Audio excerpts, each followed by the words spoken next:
मई 2022 में एक इंटरव्यू के दौरान साबिक वजीर आजम का कहना था कि जनरल फैज आईएसआई चीफ हैं। आईएसआई चीफ का वजीर आजम से बराह रास्त ताल्लुक होता है। इमरान खान खुद ये इतराफ भी कर चुके हैं कि उन्होंने फैज हमीद की जेर क़यादत आईएसआई को अपनी इत्तेहादी हुकूमत को बरकरार रखने के लिए इस्तेमाल किया। सेनेटर फैसल वाडा, जो तहरीक इंसाफ का कलीदी हिस्सा रह चुके हैं, उनका यह कहना है कि फैज हमीद के खिलाफ कोर्ट मार्शल की खबर से तहरीक इंसाफ सियासी तौर पर यतीम हो चुकी है, उसकी कमर टूट चुकी है। सेनेटर फैसल वाडा ने कहा है कि आज एक बड़ा बुर्ज गिरा दिया गया है और आगे तहरीक इंसाफ की पुष्पनाही करने वाले बोनों के खिलाफ भी कार्रवाई होगी। उनका कहना था कि तहरीक इंसाफ अब आपको ठंडी और लेटी हुई नजर आएगी। वजीर आला खैबर पख्तूनख्वा आपको अब गोले गंडे की तरह मीठे नजर आएंगे। बात करते हैं, हमारे साथ मौजूद हैं तहरीक इंसाफ और इमरान खान के लॉयर इंतजार हुसैन पंचोता साहब। पंचोता साहब, बहुत बहुत शुक्रिया साथ देने का। फरमाई दीजिएगा, प्रेस रिलीज के दूसरे इंतहाई अहम हिस्से के अंदर जनरल रिटायर्ड फैज हमीद की रिटायरमेंट के बाद आर्मी एक्ट की मुसलसल खिलाफ वर्जी की बात की गई है। क्या post retirement general Faiz Imran Khan से राब्ते में थे?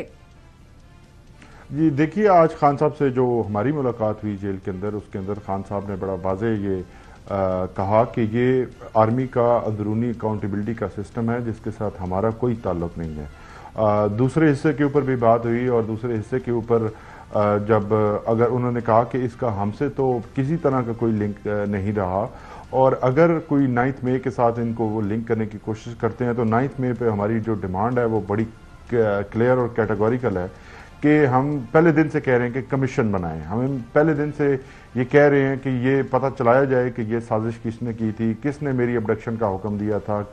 क्योंकि सुप्रीम कोर्ट ऑफ पाकिस्तान ने इस्लामाबाद हाई कोर्ट के अंदर जो इन्होंने जो कुछ किया था, मुझे गिरफ्तार जिस तरह से किया और फिर मेरी तस्दीक की, तो उसके ऊपर मैं एग्रीव्ड हूँ। तो मैं पहले दिन से कह रहा हूँ कि कमीशन बने। और दूसरा उन्होंने कहा कि इसके साथ साथ सीसीटीवी फुटेज जो हैं, जहाँ जहाँ पे आग लगाई गई, आग लगाने के जो इंसिडेंट्स हुए, उसके जिम्मेदारान को सीसीटीवी फुटेज के थ्रू जो है वो सामने लाया जाए। वो कैपिटल हिल की उन्होंने मिसाल दी कि वहाँ पर इस तरह नहीं हुआ था कि पूरी सियासी जमात को बैन कर दिया गया था। वहाँ पे जिनके फुटेजेस के अंदर जिनकी तस्वीर आई थी, जिनके फुटेजेस थी, उसको सिर्फ जो है उनके खिलाफ कानूनी कार्रवाई की गई थी। तो खान साहब इसके ऊपर बड़े क्लियर हैं।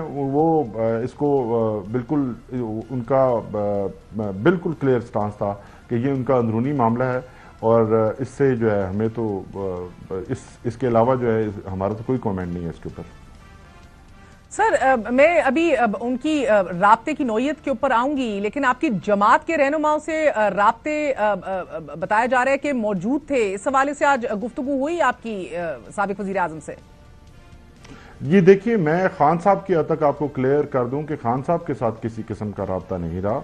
और दूसरी बात यह है कि अगर किसी के साथ उनका इंडिविजुअल लेवल पे राब्ता रहा हो तो उसका पार्टी के साथ एज ए पार्टी पॉलिसी राब्ता नहीं था, या पार्टी की डिसीजन मेकिंग में उनका कोई किरदार नहीं था।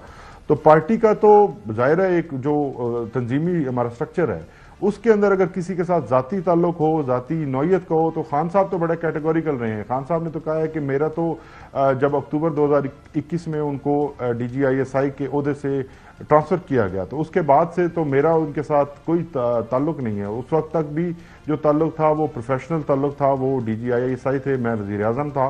तो इसके अलावा मेरा उनके साथ ज़ाती नौयत का या किसी और नौयत का कोई ताल्लुक नहीं रहा। पंचोता साहब, आप लॉयर भी हैं, फरमाई दीजिएगा, इमरान खान के प्रिंसिपल सेक्रेटरी आजम खान भी सुल्तानी गवाह बनकर सामने आए। ये एक्सपेक्ट नहीं कर रहे थे आप सारे, और बशमूल इमरान खान खुद। अगर यहाँ भी यही मामला आ जाए, उसी नौयत का रवाबित की गवाही भी दे दी जाए तो मामला संगीन हो सकता है। देखिए, आजम खान पहले तो सुल्तानी गवाह किसी किस्म के बने नहीं है। आप साइफर में उठा के देखें या आप अलकादर में उठा के देखें तो आजम खान ने ऐसी कोई गैर आप ये कहें इंक्रिमिनेटिंग मटेरियल खान साहब के खिलाफ नहीं दिया। तो आजम खान ने तो रूटीन की बात बताई है जो खान साहब पब्लिकली खुद भी कर रहे हैं।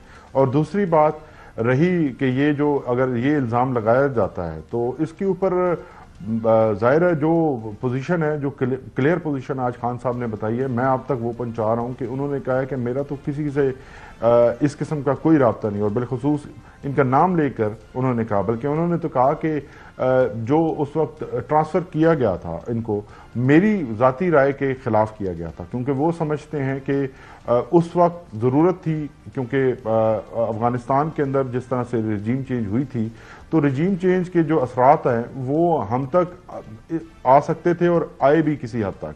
तो वो समझते हैं कि क्योंकि जरूरत उस वक्त थी, इन्होंने पिछले पूरा ऑपरेशन जो है वहां का खुद मैनेज किया था, तो इस बुनियाद पर मैंने जो है वो जनरल बाजवा को कहा। लेकिन जनरल बाजवा ने जो खान साहब के आज अल्फाज से उनका कहना ये था कि जनरल बाजवा के खिलाफ अकाउंटेबिलिटी कब होगी, इसका वो मुंतजिर थे, क्योंकि जिस तरह से उनकी बीवी के अकाउंट से उनके कहना था कि जो पैसे निकले हैं वो एसेट बियॉन्ड मीन्स हैं, तो इसका जवाब उन्होंने देना है।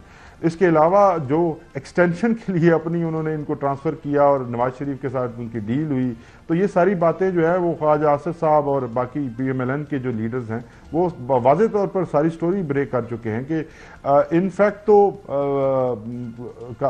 फैज साहब जो हैं वो इमरान खान साहब के खिलाफ चल रहे थे। मगर पंचोता साहब, आप आधा हिस्सा बता रहे हैं ना इंटरव्यू का कि अफगानिस्तान में तब्दीली के बाद जरूरत थी उनको कि जनरल फैज जो है वो कंटिन्यू करें, मगर एक इंटरव्यू में उन्होंने ये इंकशाफ भी किया कि वो उनको आगाही थी, उनको इन्फॉर्मेशन थी कि ऑपोजिशन मुतहर्रिक हो रही है वोट ऑफ नो कॉन्फिडेंस के लिए, और इसके लिए वो अपने इंटेलिजेंस चीफ को रखना चाहते थे। पूरा हिस्सा ये है सर। मगर आज आप कह रहे हैं कि आज की मुलाकात में इमरान खान जनरल बाजवा के एहतसाब के ख्वाह हैं? जी बिल्कुल, वो बिल्कुल ये आज से नहीं, वो हमेशा से कह रहे हैं, क्योंकि जो उस वक्त रजीम चेंज हुई, सिविलियन गवर्नमेंट के खिलाफ जो उन्होंने साजिश की, उस साजिश के ऊपर कब जो है वो इंक्वायरी होगी और इन्वेस्टिगेशन होगी, वो उसके ऊपर डिमांड कर रहे हैं कि उसके ऊपर भी होनी चाहिए।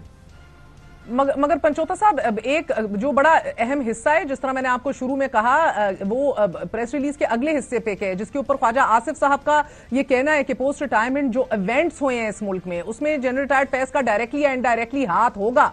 बकौल वजीर दिफा का लॉजिस्टिक्स या साजिशों का तजर्बा या जो उनके टारगेट्स जरूर उन्होंने प्रोवाइड किए होंगे, और उन्होंने स्ट्रेटेजिक एडवाइजर का लकब इस्तेमाल किया आपकी जमात के लिए जनरल फैज का, कि उंगली उसी तरफ इशारा कर रही है। 9 मई में भी रोल हो सकता है उनका, वजीर दिफा ने यह कहा।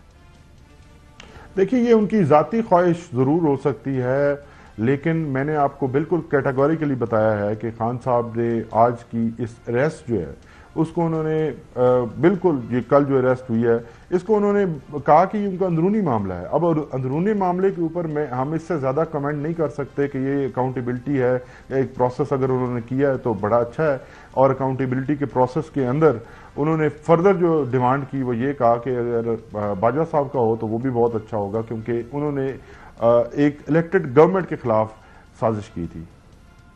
तो पंचोता साहब, पाक फौज की तरफ से जनरल फैज का कोर्ट मार्शल ये बताने के लिए काफी है कि फौज ने अब अपने इदारे में खुद एहतसाबी का भी फैसला किया है, और ये अगर इसको आप देखें तो इससे इदारे की साख में बेहतरी या क्रेडिबिलिटी या नेक नामी अपनी जगह, लेकिन जनरल फैज हमीद के खिलाफ शुरू की गई इस कार्रवाई और इसके अंदर पोस्ट रिटायरमेंट उनकी एक्टिविटीज, ये खुला पैगाम भी हो सकता है कि 9 मई के मुल्जिमान के लिए भी काफी परेशान कुन पैगाम हो सकता है कि अगर एक अपने अफसर का कोर्ट मार्शल से पीछे नहीं हट रहा है इदारा, तो फिर सियासी क़यादत और तहरीक इंसाफ की लीडरशिप का ट्रायल मिलिट्री कोर्ट्स में होना चाहिए। देखिए जी, ये बात बड़ी वाज़ेह है कि 9 मई के ऊपर हमारा जो स्टांस है, खान साहब कैटेगोरिकली खुद भी कह चुके हैं, मुतअद्दिद बार कह चुके हैं, और हम भी हमेशा ये डिमांड करते हैं, सिंपल सी डिमांड है, पहले दिन से कह रहे हैं कि अगर आप सबसे बड़ी सियासी जमात को एक्यूज करते हैं इसका, तो आपको फिर सबूत लाने होंगे अदालतों में। जब जब आप 9 मई को लेकर गए हैं ओपन अदालतों में, आपने देखा है कि अभी रिसेंटली लाहौर हाई कोर्ट के अंदर जो प्रोसिक्यूशन है किस बुरी तरह से नाकाम हुई है। तो मफरूजों के ऊपर तो चला नहीं जा सकता, अगर इल्जाम लगाया जाता है तो फिर मैं मिलिट्री कोर्ट्स के हवाले से बात कर रही हूँ पंचोता साहब। गो के पिछले अक्टूबर से लेकर अगला अक्टूबर इस साल का आने शुरू हो गया और अभी तक सुप्रीम कोर्ट पेंडिंग रख रही है मिलिट्री कोर्ट्स के फैसले को। वजाहत और फैसला आ जाना चाहिए, मगर sir it seems pretty much like writing on the wall. मैं आपसे वजाहत चाहूंगी, आज ये कहा गया कि इमरान खान की तरफ से आपने ये पैगाम भिजवाया कि मेरा कोई सियासी रिलेशनशिप या रिश्ता नहीं था जनरल फैज से, सिर्फ प्रोफेशनल था। सर, जस्टिस शौकत सिद्दीकी के बयानात हों, डीजीसी की हैसियत से जनरल फैज का किरदार हो, या इमरान खान साहब का खुद इंटरव्यूज में एतराफ करना कि क्या क्या उनके लिए किया गया, ये सारे पॉलिटिकल रिलेशनशिप का हिस्सा रहेंगे या प्रोफेशनल रिलेशनशिप के तौर पे आप इसको देखते हैं? क्योंकि आज आपकी डेफिनेशन पॉलिटिकल और प्रोफेशनल रिलेशनशिप की अक्सर मुख्तलिफ है। देखिए, अब जो इल्ज़ाम लगाया गया है, अगर जिस इल्ज़ाम की आप बात कर रही हैं, इल्ज़ाम उनकी पोस्ट रिटायरमेंट है। तो एक तो दौर है उनकी रिटायरमेंट से पहले का और एक है उनकी रिटायरमेंट के बाद। अब अगर रिटायरमेंट के बाद उनको कनेक्ट किया जाता है या कोई एविडेंस लाया जाता है तो जाहिर है उस एविडेंस को देखा जाएगा। इस वक्त मैं आपको सिर्फ ये पोजीशन बता सकता हूं जिसको मैंने देखा है या जो मैंने सुनी है।